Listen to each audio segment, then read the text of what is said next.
Hi, today is July 11th, 2023. Uh, Another update. I'm running again after some time off, which is really cool. I'm back to drinking the raw milk. It's only been a few days, but I'm back on that wagon.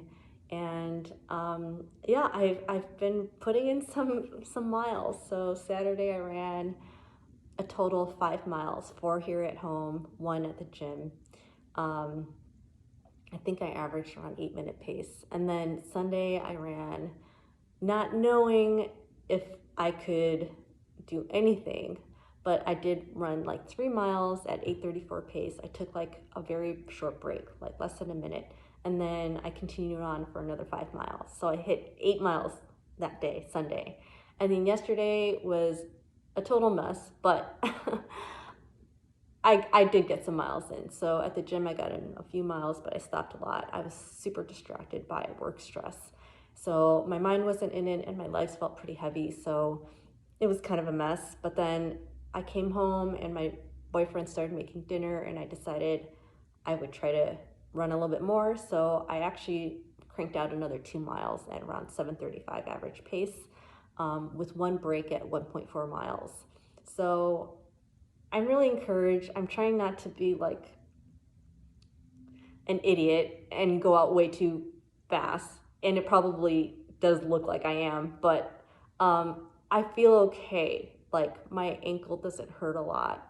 I've been putting on this ice boot after my runs and it does feel a lot better. So I don't feel that those were bad decisions, but time will tell if they really were. And we're still watching these races, which are so freaking inspiring. So we just finished the Valencia Marathon in 2022, and that's where Kelvin Kiptum ran his first marathon. And he's insanely good. I mean, on his very first marathon, he ran like I want to say a 2:1:56. And, you know, for the first half with the Pacers, he was not even in the front. He was kind of tucked towards the back.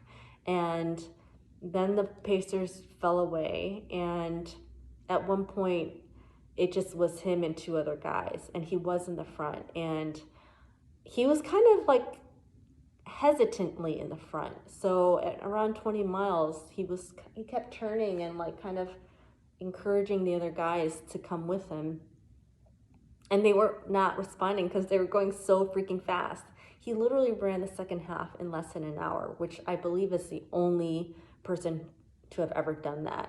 So Eliud Kipchoge, when he broke the world record in Berlin last year, he did run the first half in under an hour, but not the second half. So Kiptum ran a significant negative split, and he was just flying in the second half. I mean, it was so insane. And so who knows how much faster he would have gone if maybe the Pacers hung around longer, or if those guys were able to stay with him, or if he just decided like to break free and be okay with running on his own. I really felt for the female winner because she ran just under 2:15, and Letesnabet Gide, I'm so sorry, I'm sure I'm butchering her name, but she's such a beautiful runner, and I've been a big fan of hers for a long time.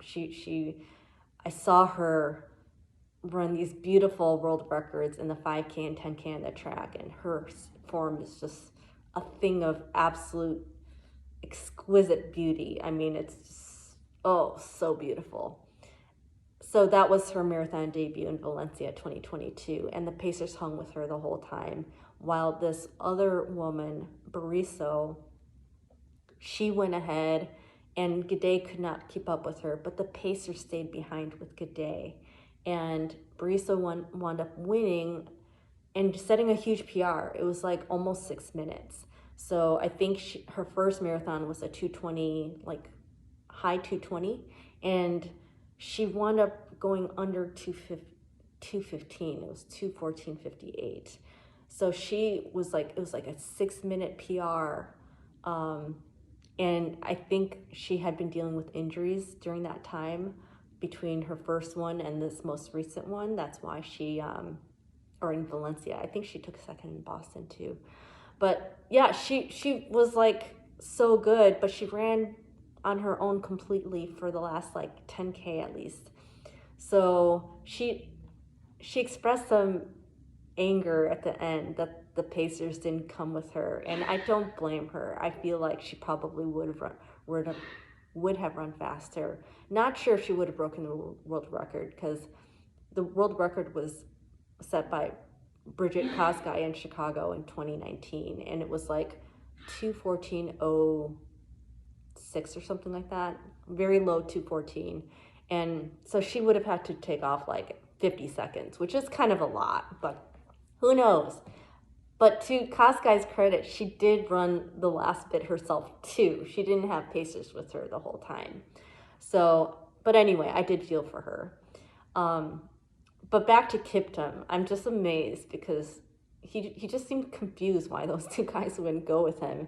And it reminded me of when Sifan Hassan in London, when she was caught up with the lead group and she had her water bottle and she was like casually asking, like, I mean, I don't know what was actually going on, but she's like, it seemed like she was asking the other runners, do you want any water? I have some extra water or drink, She was so casual. And same with him. It's like, hey, you guys want to come with me? Kind of like that. And so, I mean, they're just so incredible. Their running it just blows my mind. And I tell myself often when I run that what I'm doing is it's the same thing as what these runners are doing. It's just that they're doing every little bit better. So their knees are driving up higher, they're pushing off with more force, their body is relaxed where it needs to be relaxed. There's no wasted energy at all. Their posture is better. So if I just improve all these little things, I can get closer to where they are. I mean, they're like 100 notches better than me in running. But if I can just smooth out these things and iron things out and work on all these factors that make for better running, I can improve significantly. So that's what I'm trying to focus on, is like all the little things, and not get in my head about, oh, I'm going so slow, I'm tired, blah, blah, blah, blah. It's just like tuning in and doing these body scans. Like, can I breathe a little bit better? Can I lift my knees a little higher? Can I push off a little bit higher? Can I, keep my hips more even, or something like that? And maybe all those things will add up big time. And hopefully I can run my first decent race in years, October 8th. Last time I said October 7th is actually the 8th. And hopefully I can also qualify for Boston.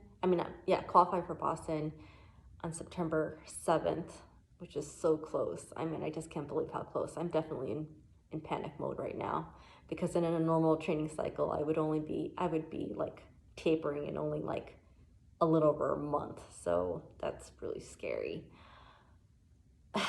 Anyway, so that's the deal. Hopefully I can make some good decisions and something good might happen in a few months, hopefully. So I hope you're well, and see you next time. Bye.